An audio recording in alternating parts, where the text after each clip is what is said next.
Hello, my name is Sergio Verdugo from Universidad del Desarrollo in Chile, and I am delighted to have the chance to speak to you about the Chilean constitution making process. Thanks to Joel for inviting me to present. There are, though, other important constitutional developments in Chile that, although happened in 2020, I won't be able to speak about. At least two of those other developments are worth mentioning. The first one is the Constitutional Court's decision that declared the unconstitutionality of parts of the legislative bill that aimed to criminalize individuals that deny, approve, or justify human rights violations that happened during the Pinochet dictatorship, which took place between the years 1973 and 1990. The second development that I won't be commenting is the Constitutional Court's decision that, for the first time in Chile's history, declared the unconstitutionality of a constitutional amendment. Instead, I'll focus on the constitution-making process. In October of 2019, many people took over the streets of Santiago to protest the rise of the metro ticket. The demonstrations grew as other groups joined it and included other demands to the protests. In general, the demands included social rights expansions and social reforms, such as healthcare and social security. Many groups joined the protest, and a larger group of demands became more visible, such as the demands associated to gender equality, indigenous rights, environmental claims such as the right to water. Unfortunately, also violent groups seized the opportunity to sack supermarkets, attack police stations, and to set fire to metro stations. The president declared state of emergency, and the police reacted in unfortunate ways. Unable to distinguish between protesters and violent individuals, grossly violated human rights of innocent people. As the protests and riots did not placate, the authorities bargained for a political solution to the crisis. President Piñera, a right-wing politician that had opposed a total constitutional replacement in the past, called for the parties to negotiate a way out of the crisis. Parties in the Congress, ranging from the right to the Socialist Party, agreed in an itinerary to replace the constitution. After many years since the constitution was imposed by the Pinochet dictatorship in 1980, Chileans will finally have the opportunity to replace it. True, the Chilean constitution has been amended many times and in important ways, but many think that its authoritarian nature remains and that the conservative and free market policies the dictatorship promoted are somehow embedded in it. Chileans disagree as to why a constitutional replacement is necessary. Some think that it is due to the lack of social rights enforcement. Others think that the Constitution creates too many veto players, such as the Constitutional Court and the opposing minority parties, which can block legislative modifications that require supermajority rules. Some think that the presidential regime is broken, or that the political and legislative process has been unresponsive to social demands due to the institutional incentives that prevent the creation of large legislative coalitions. But only a few still defend the Constitution's legitimacy. It seems that its authoritarian origin has become a symbol of the legislative inertia that has prevented relevant social reforms in areas that Chileans strongly care about, such as the retirement pension system and the right to healthcare. The bipartisan agreement established an itinerary for a constitutional change, and it formalized those rules by a constitutional amendment to the 1980 Constitution.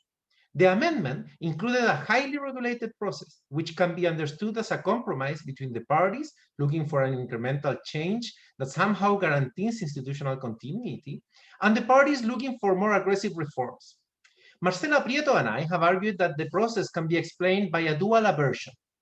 First, the rejection of the Pinochet constitutional model, which is skeptical of the political will of the right to advance a true reform that can abandon conservative and libertarian principles and seeks to reconcile the need for social transformation with the demand for political participation and the skepticism against current political parties, which has consistently lost all credibility from the right to the left.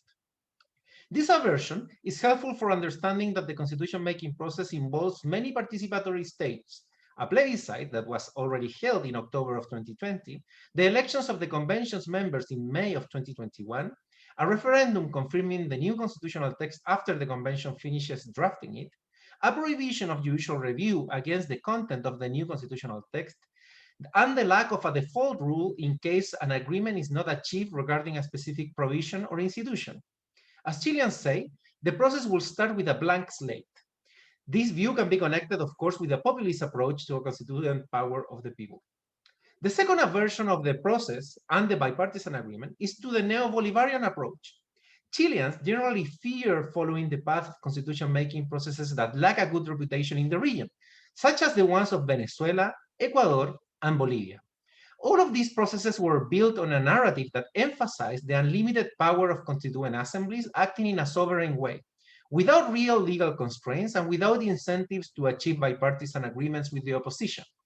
The rejection of the neo-Bolivarian approach can be identified in the procedural rules that seek institutional continuity and look to promote consensus building and multi-partisan compromises through its process. For example, the agreement included the possibility of a mixed convention, partly composed by elected citizens and partly composed by sitting legislators, although this option was disregarded in the 2020 plebiscite of last October. The agreement also stated that the members of the convention will be elected by the same system that is used to elect the lower chamber of Congress. That electoral system, combined with the rule that requires that all the norms be approved by a two-thirds supermajority, makes highly unlikely that the convention will be dominated by a single-party coalition. Thus, we can expect a multi-party convention and a highly fragmented convention. Other rules include a judicial remedy in case the procedures are infringed, and substantive, though not enforceable, limits to the constitutional text. The bipartisan agreement was then complemented by other rules that the Congress approved in 2020. These rules include reserved seats for indigenous people, a formula that will secure gender parity in the convention, and some adaptations that were necessary due to the pandemic. In October 2020, close to 80% of Chileans voted yes in favor of initiating a constitution-making process, and yes in favor of a completely elected constitutional convention. The convention members will be elected in May 2021. After that, the convention will have 9 months to propose a draft, a deadline that can be extended for additional 3 months. It is worth mentioning a few caveats that people interested in following this process should take into account, as they may condition the politics of the convention. First, the elections of the members of the convention will be one of many elections happening in 2021 in Chile. Chileans will also vote for mayors, members of local councils, governors, legislators, and president. The presidential election typically has 2 rounds. Second, the convention is expected to finalize its work a bit after the new incoming president assumes office, which will make the transitory dispositions of the new constitution very important. Third, the Congress will continue operating, and if it achieves the required supermajority, it has the power to amend the rules of the convention. Fourth, the Chilean party system is currently highly fragmented. The electoral coalitions are unstable, parties have lost credibility, and it is hard to predict the outcome of the electoral processes that will take place in 2021. Also, we need to take into account that the first battle of the convention will be to approve and detail the regulatory rules of its procedure, of its voting rules in particular. It's hard to predict how the convention will operate. The candidates have already registered, so we know who is running, and we know that there's a lot of independents running now, but we don't know what the outcome will be in the future. This is all I can say for now. So thanks you very much for the invitation, and I'm happy to participate again if you invite me again.